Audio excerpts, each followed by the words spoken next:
Hello সবাই, আশা করি তোমরা খুব ভালো আছো। স্টকহোমে এখন না বেশ ভালো ঠান্ডা পড়ে গেছে। জানুয়ারি ফেব্রুয়ারি হচ্ছে এখানে সবথেকে কোল্ডেস্ট মান্থ। শীতকালে না স্নান করতে কারুরই ইচ্ছা করে না, কিন্তু আমি আজ সকাল সকালই স্নান করে নিয়েছি। সকাল সকাল স্নান করে নিলে ঠান্ডাটা কিন্তু সত্যি খুব কম লাগে। আমি স্টকহোমে আসার পর দিয়ে একটা common skin care routine follow করি, সিম্পল আর খুবই কম প্রোডাক্ট ইউজ করে। আসলে এখানের ঠান্ডাটা কলকাতার থেকে অনেকটা আলাদা। কলকাতাতে আমি সেরম কিছুই করতাম না, কিন্তু এখানে এসে আমার স্কিন না খুবই ড্রাই হয়ে গেছে। আর না অনেক হেয়ার লসও হয়েছে, কিন্তু একটু কেয়ার করতে দেখছি এখন একটু বেটার হচ্ছে।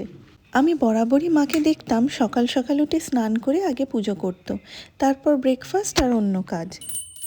এখানে এসে নিজের মতন করে আমিও ঠাকুর পেতেছি, কিন্তু খুব নিয়ম মেনে না সব কিছু করে হয়ে ওঠা হয় না।